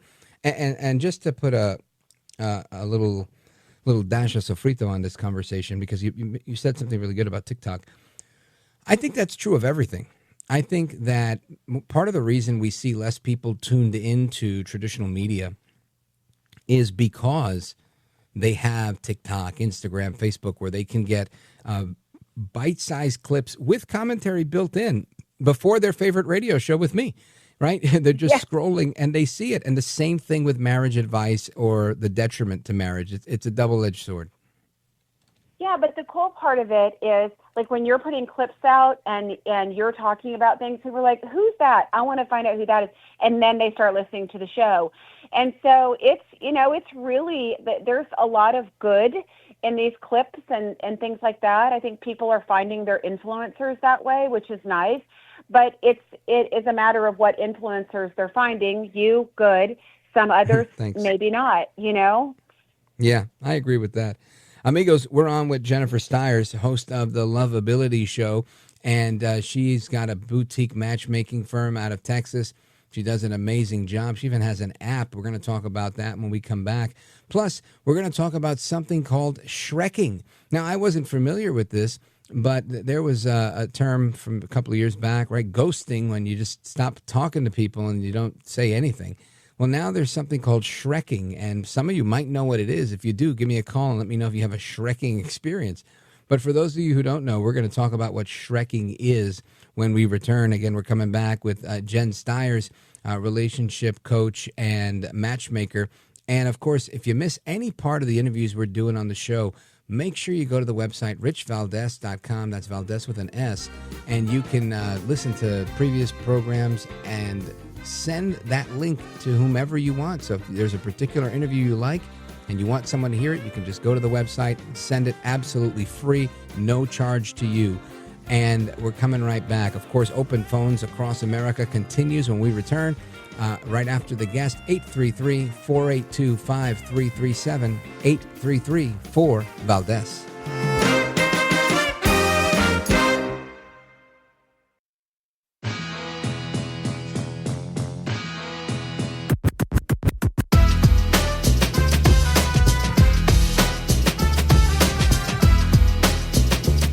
Voted best head of hair in live late night radio 6 years in a row. It's Rich Valdez.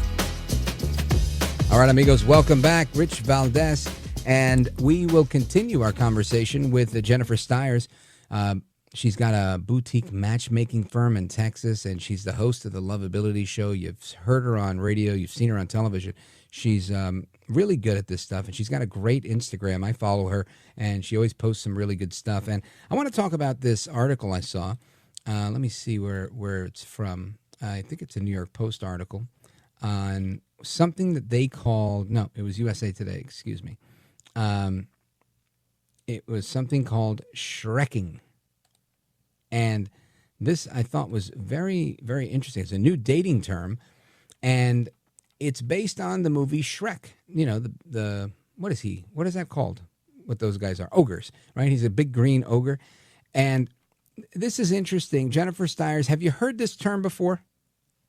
I haven't. It's a new term, but it's, same thing that's been going on forever. So, yes. Well, describe to the audience what it entails. Well, it's basically when women have decided, instead of dating the really good-looking guys and going for the best-looking guy in the room, they're picking guys that aren't as good-looking, hoping they won't cheat on them or treat them badly or that they will be treated better, and it's not the case. So, and I guess they've been Shreked. Yeah. They've been Shrek. I'm guessing that can hold true for men as well. Of course, yeah. Although men are much more visual, you don't really see men doing it as much. Though I will say over the last few years, men are coming around a little bit, I think, in that area. But they are just more visual, so they do want somebody more visual that's most visually appealing. Where women love at have first said, sight is a guy thing, right? Yeah, love at first lust. Yeah, lust at first sight. Excuse me. Yeah, but yeah, I think again, this has been going on forever. Where women go wrong with this is that instead of it's not about choosing a guy that doesn't look as good. It's about choosing the qualities of somebody that work for you. It's not all about looks. So instead of going for looks, go for values, go for personality, go for lifestyle. Find those things, and it's not just the looks thing. So it's not about finding, somebody that's you think you're settling for. Yeah, and sadly, some of these people who are, dating people that they feel are less than they are in many ways, they're doing it because they want to lower their standards to avoid getting hurt. But these people can hurt you just the same way because I guess ultimately you're dealing with something that's within you, right? The reason that if there's a pattern of you constantly getting cheated on, let's just say, I'm going to guess it's not that it's either A, you're attracted to guys that are players, or B, there's something that, in you that you're just an insecurity that's incredibly clear to everyone else, maybe not you, that's kind of inviting this behavior.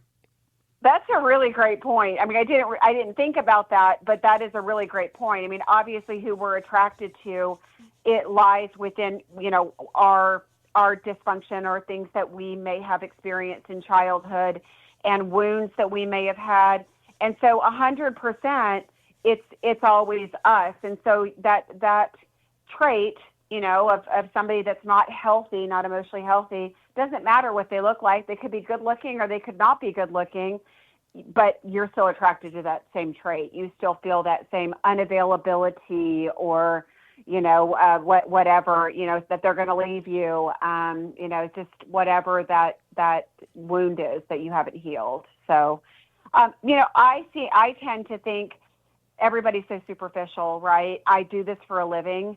And so I look at it, yes, there is that component, 100% of what you're attracted to, but people have been very superficial in their type. This is my type. That's not my type. And in matchmaking, I'm always like, okay, good. I'm glad this isn't your type that I'm setting you up with, because that's when it works. Because if your type worked, you people still wouldn't be single, right? So we've got to get out of our type, but that type isn't about a look. It's about a personality or a quality. So when someone comes to you, and let's say they're about to Shrek, or they just got Shreked or started Shrekking, let's say a woman comes to you and she's like, Jennifer Styers, I just dated this man that was half my height, had no hair, he was older, whatever, things that she didn't ideally look for. Had a big gut instead of a six-pack, and he still wasn't what I thought he was going to be, ended up breaking my heart. What do I do? How do you advise them? Well, at that point, it's exactly what you said. I would say, well, your picker's broke. It's not them, it's you. So you've got to look at what you're choosing in partners and fix that. So you stop finding the same thing over and over again in a different face or body. And easy. How does that work? Well, that's where coaching comes in. That's where counseling comes in, where you go and you find the wound. You find what they're looking for. You have to find that whatever that is, whether it's an abandonment wound that they had in childhood, their dad left them when they were young, so they keep finding somebody like them. Maybe their dad was a player for women. I'm thinking of women, or their mom. That people choose those wounds that they had in childhood. And with guys, it's the same thing. If mom wasn't affectionate, they will seek out women who aren't affectionate, that don't give them what they need because they know how to work for what they didn't get. So they keep repeating that same pattern in their relationships until they fix it. So, and it's such a wide variety of things. I'm just giving you a few examples and probably Sure. the most But popular I'm sure ones. you see a lot of usual suspects that recur. Yeah. Oh, yeah. Oh, of course. Yes. Well, you know what? I will say this. You know, once you find out what that is, once you open it up and work on it, you can't look at something, know it's there, and then continue doing it unless you just don't want to be happy. You know what I'm saying? Mm-hmm. If somebody points it out to you and you go, oh, that's exactly what it is, I've got to stop doing that. This is what I need to be looking for. These are the qualities that are red flags for me. Once you're aware of that, you really shouldn't keep choosing it. I mean, Yeah, do unless it's a diet, right? Like with me, I know I'm not supposed to eat White Castle. I love eating White Castle. Oh my God! Why don't we have White? We don't have White Castle here. Everybody I tell that to, they all tell me the same thing. Apparently, I'm the only person in the East Coast. Yeah, and the frozen ones are not the same. Crystal. Oh my is the same gosh, way. this is totally off topic, but I'm going to share it with you. I was at a big soiree at Mar-a-Lago and met someone that was an ambassador to a country, and I asked him, what was the most challenging thing of serving there? And his response was, you have no idea how hard it is to get White Castle into the country. I was floored because it was a really nice place and it was a very chill spot. And that was kind of a tongue-in-cheek question. Right? It wasn't a war zone. So I was like, what was the toughest thing about being there? And that was the response. And he said, we'd get the frozen ones, but we'd bring in a lot because there was not a single one in this country. That is hilarious. Yeah, it was funny. It was funny. Coming from a very serious, diplomat. I thought it was funny. Anyway, little comic relief there, folks. Jennifer Styers, you're the best. When you take on a new client and they present with these issues, and they say, my mother was a very cold, emotionally unavailable person, and I like women that are the same way, and they mistreat me, and I need to break this habit. What do you tell them? Do you send them to a therapist? Do you give them a book? What's the protocol? So they don't necessarily know that they're attracting the same kind of women. So usually I am the therapist. So I'm usually the one that sits down and has them write a list of their qualities of their mother and father, and then start writing out the qualities of their partner, which everybody can do. Start writing out the qualities of your partners that you've had. You will find a trend of you're either dating your mom or your dad. Then you need to figure out what that quality is, what those similar qualities are, because then you find the wounds, and then you just work backwards of fixing those, of saying, okay, you realize that you're dating your mom. There's that same cold indifference, having to work for their love. It's a pattern. People do that. If they've been neglected, if they had to work for love, they know how to work for it. They don't want to. They want somebody to give it freely, but they know better how to deal with somebody who's not giving it to them. So unconsciously, until they heal that wound, they will keep finding that same problem. So that's when we work on uncovering it and just opening it up. By the way, guys are the best in therapy. I love when guys start working through stuff. They just do it. I can't ever say that I've had a guy that chose to go back to what they were doing. Once they were aware, they're like, wow, I had no idea I was dating my mother. I'm not doing that anymore. Here's what I'm looking for. And they just go in a different direction. It's great. Guys are very good I with could see that. Yeah. I could see that. So if people want to engage with you and they want to get some advice in person or visit your matchmaking office and learn more about all your services, what do you recommend they do? Where do they go? How do they keep up to speed with you? Well, I think lovejen.com, LOVEJENN.com is my website. And then, as you said, my Instagram and Facebook, which is just Jennifer Styers, my name. I think that's a great place to start. I do post every day and give tips, and we talk about this stuff. And I have a lot of people that say, Jen, I healed this just from listening to your posts and watching your podcast. And so there's a lot of information out there that's free. So that's what I would say. Outstanding. Folks, check out her podcast, The Lovability Show. I've actually been a guest on there. It was an honor for me to be there, and I really enjoyed it. And Jennifer Styers, you're the best. I appreciate it. Give her a follow. Check out her website, lovejen.com. Jen, you are a gentlewoman, a scholar, and a patriot. Thanks for being here. Thanks for having me. You bet. And amigos, we continue straight ahead. Your thoughts, your calls, your reactions. Open phones across America starts right now. This is America at Night with Rich Valdez. Call now, 833-4-VALDEZ. That's 833-482-5337. 833-4-VALDEZ. That's Valdez with an S.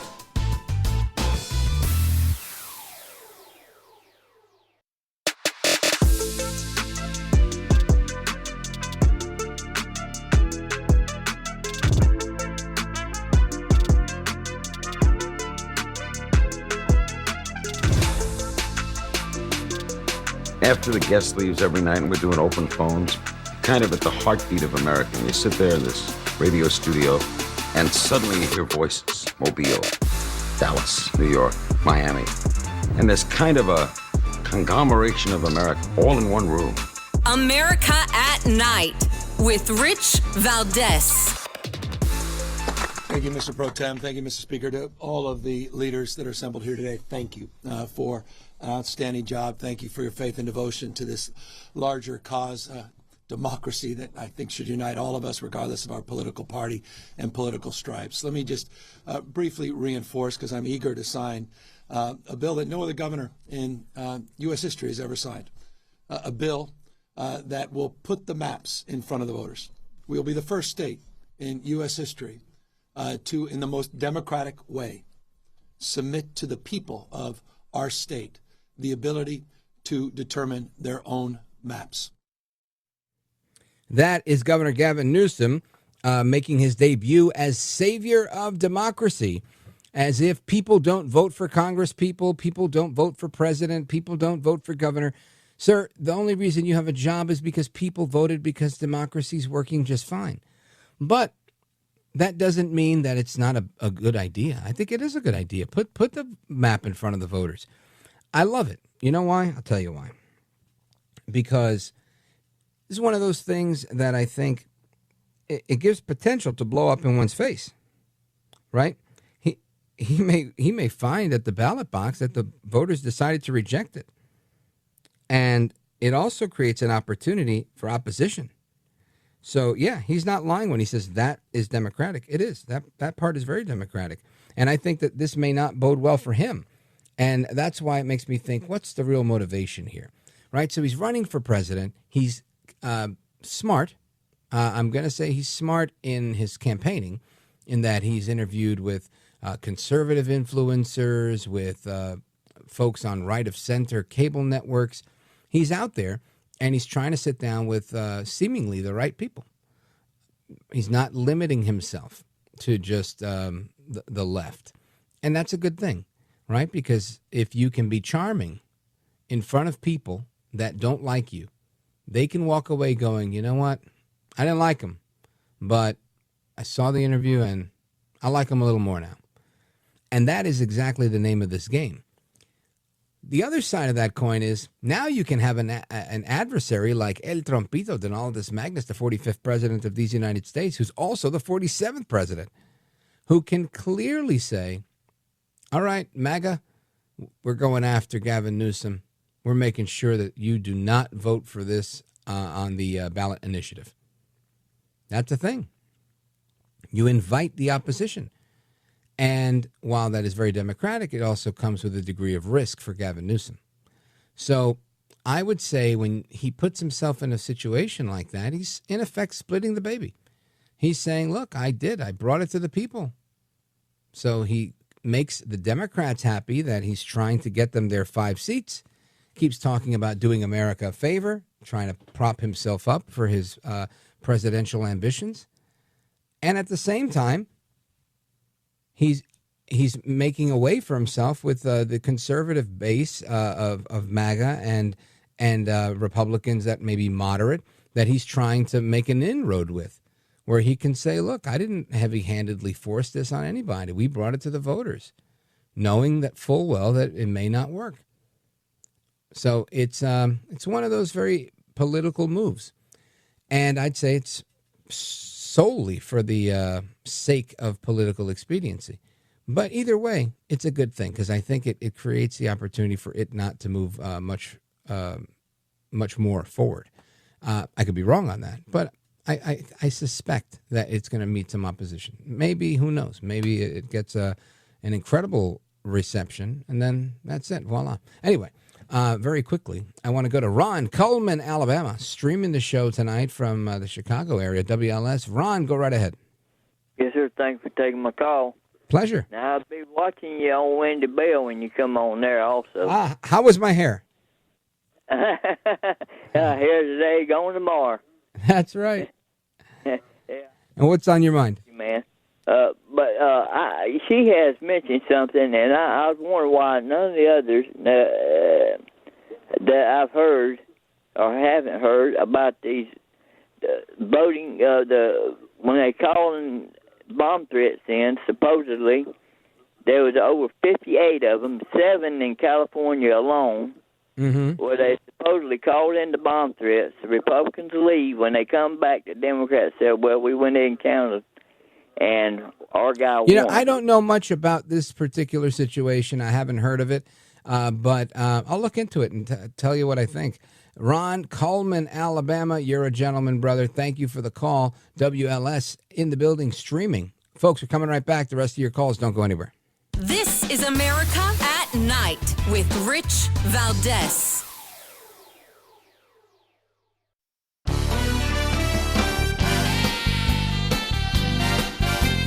All right, familia, welcome back. We continue with your calls, and no Thursday would be complete without a little trolling from our friend Jerome in Charleston, South Carolina on WTMA. Jerome, I like to call you the boyfriend of Kamala Harris. Que mala eres? What's on your mind, brother?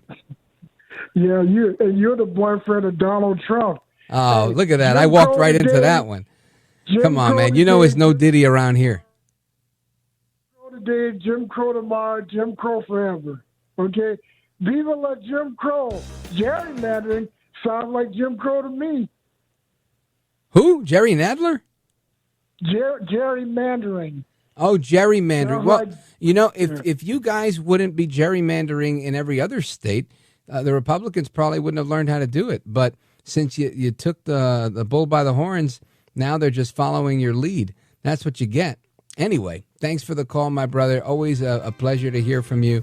No Thursdays complete without some trolling from Jerome. And amigos, we have reached the end of this hour. Hasta la próxima. Take care, good night, and God bless you, America. I'm Rich Valdez.